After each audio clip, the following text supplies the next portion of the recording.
Today on Teuty's track analysis, we have the track of the day for February 16th, Overgrown Shine by A.LeGod and Henry97.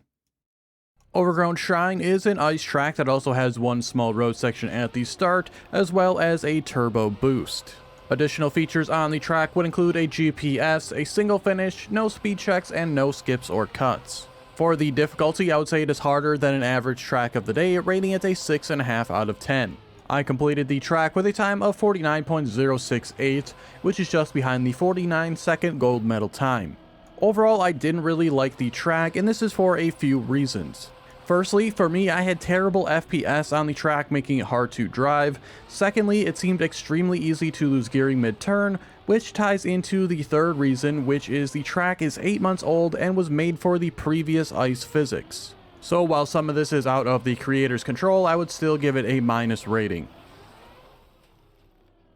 For today's analysis and comparison, we're using the current world record Ghost driven by Icarus. They had a time of 45.120, and this is 3.948 ahead of my personal best. Unlike previous episodes where I usually put about an hour or so amount of time into driving the track, today I only put about 20 minutes into it. The bad FPS, for whatever reason, just made it kind of unbearable to drive, and I didn't really want to spend too much time driving today. It's why my time is on the slower side. My start wasn't that bad, though I could have been a bit more aggressive into the corner and been on a steeper angle, because when we unpause here, we'll see that I do end up fairly wide here compared to where the world record is. Because I was so wide on the entrance, I end up having to take this one very wide as well. If you are on an inside line on the first turn, you can then take a nice inside line around this second turn. Moving up a little further, we'll see that the world record is able to bonk the back of their car on this wall, and that straightens them out and lets them get a very nice inside line around this upper corner. Again, the world record will be able to start this next turn here on a wider line than me, so they'll just have a nice smoother line throughout the entirety of the turn. And then again, starting this next turn here, again, too far inside to start it, so I will end up on a wider exit. I end up with a decent line after that. Downhill, we are pretty much on the same pace there, but here I just could not get the tires to really grab the ice and start the ice slide, so I end up having to tap the brake here in order to steepen my angle and make sure I got that grip, but that just completely ruined my angle here, and then everything just went downhill afterwards.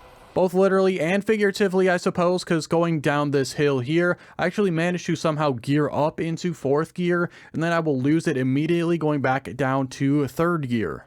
This seemed to happen a lot in a bunch of places on the track in the small amount of time I put into it, whether it was gearing down or gearing up randomly. It just was not overall a smooth experience. I'll still end up with some decent speed on the exit and take an okay line despite all that around this corner. I could have been a little bit more aggressive on an inside line. I do end up a little bit wide here on the exit, but I'll take it.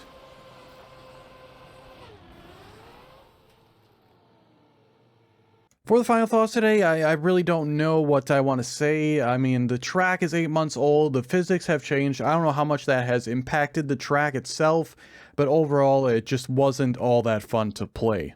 Also, choosing an 8-month-old track, that means for the Cup of the Day, a lot of people, ice players in general, would have probably played this track a bunch already, just making it a pretty unfair experience in the Cup.